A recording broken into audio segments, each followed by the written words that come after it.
श्रावस्ती के एक गांव में एक व्यक्ति भगवान बुद्ध के पास आया। उसकी आंखों में आंसू थे, चेहरा दुख से भरा हुआ था और शरीर थकावट से कमजोर पड़ चुका था।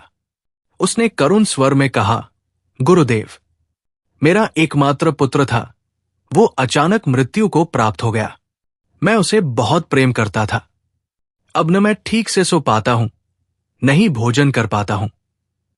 मेरा जीवन बस एक आशा में अटका हुआ है कि कहीं से मेरा पुत्र फिर से लौट आए। भगवान बुद्ध ने उसकी व्यथा को शांति से सुना। फिर वे कोमल स्वर में बोले, प्रियवर, तुम्हारे दुख का कारण तुम्हारा अपने पुत्र से अत्यधिक लगाव है। यही लगाव ही तुम्हें पीड़ा दे रहा है। उस व्यक्ति ने बुद्ध की बात को सुनते ही असहमति जताई और उत्तेजित होकर बोला, गुरुदेव, आप गलत कह रहे हैं। लगाव से कष्ट नहीं होता, बल्कि वही तो आनंद और सुख का कारण है। जब तक मेरा पुत्र जीवित था, मैं अत्यंत प्रसन्न था। प्रेम और लगाव ही जीवन को जीने योग्य बनाते हैं।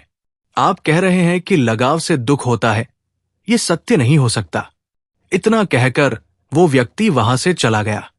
उस व्यक्ति की ये बात सार्वजनिक चर्चा का विषय बन गई। लोग बुद्ध के विचारों पर चर्चा करने लगे। ये चर्चा धीरे धीरे राजा प्रसेनजित तक पहुंची। राजा ने भी सुना कि बुद्ध ने कहा है, लगाव से दुख उत्पन्न होता है। राजा इस विचार से सहमत नहीं थे। उन्होंने अपनी रानी से कहा, बुद्ध का ये कथन गलत प्रतीत होता है। प्रेम और लगाव से तो आनंद मिलता है, सुख मिलता है। रानी बुद्ध के विचारों की गहराई को समझती थी। वे जानती थी कि बुद्ध ने जो कहा है वो सत्य है, परंतु राजा को इसे समझाने की आवश्यकता थी। रानी ने राजा की ओर देखा और कोमल स्वर में बोली, महाराज, मैं आपको 2 घटनाएं सुनाती हूं जो हाल ही में श्रावस्ती में घटीं। पहली घटना यह है कि कुछ दिनों पहले एक महिला की माता का निधन हो गया। वो अपनी मां से अत्यधिक प्रेम करती थी। उसकी मां ही उसका संसार थी। जब उसकी मां का निधन हुआ तो वो शोक में पागल हो गई। वो रोती रही, अपने होशवास खो बैठी और अंततः वो गहरे अवसाद में चली गई। दूसरी घटना 2 प्रेमियों की है। वे एक दूसरे से अत्यधिक प्रेम करते थे, परंतु लड़की के परिवार वालों ने उसका विवाह किसी और से कर दिया। इस वियोग को सहन न कर पाने के कारण दोनों ने आत्महत्या कर ली। रानी ने राजा की ओर देखा और पूछा, महाराज, इन दोनों ही मामलों में दुख का कारण क्या था? राजा ने गंभीर स्वर में उत्तर दिया, लगाव और प्रेम ही दुख का कारण बने। रानी ने आगे पूछा, महाराज, क्या आप अपनी पुत्री राजकुमारी से प्रेम करते हैं? राजा बोले, निसंदेह, मैं अपनी पुत्री से बहुत प्रेम करता हूं। रानी ने फिर प्रश्न किया, यदि राजकुमारी को कोई गंभीर दुर्घटना हो जाए तो क्या आपको पीड़ा नहीं होगी?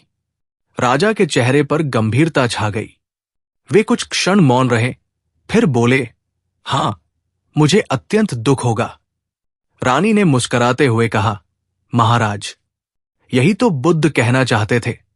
जब तक प्रिय व्यक्ति हमारे साथ होता है, तब तक प्रेम और लगाव सुख देता है, परंतु जब वो दूर चला जाता है या उसे कोई पीड़ा होती है, तो यही प्रेम और लगाव असहनीय दुख में बदल जाता है।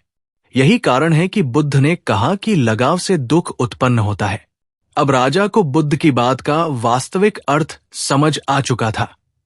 उन्होंने स्वीकार किया कि बुद्ध का कथन पूर्णतः सत्य है। लगाव और प्रेम सुखद होते हैं, लेकिन जब परिस्थितियां प्रतिकूल हो जाती हैं, तो वे दुख का कारण भी बन जाते हैं। जब किसी व्यक्ति, वस्तु या भाव से अत्यधिक जुड़ाव हो जाता है, तो उसका अभाव जीवन में शोक और पीड़ा लाता है। इसलिए प्रेम में भी संयम आवश्यक है। संतुलित प्रेम और लगाव ही हमें मानसिक शांति दे सकते हैं। भगवान बुद्ध ने यही संदेश दिया कि जीवन में प्रेम आवश्यक है, लेकिन उसे ऐसा मत बनने दो कि वो अंततः दुख का कारण बन जाए। प्रेम करो, लेकिन मोह मत रखो। तभी जीवन में सच्ची शांति और संतोष संभव है।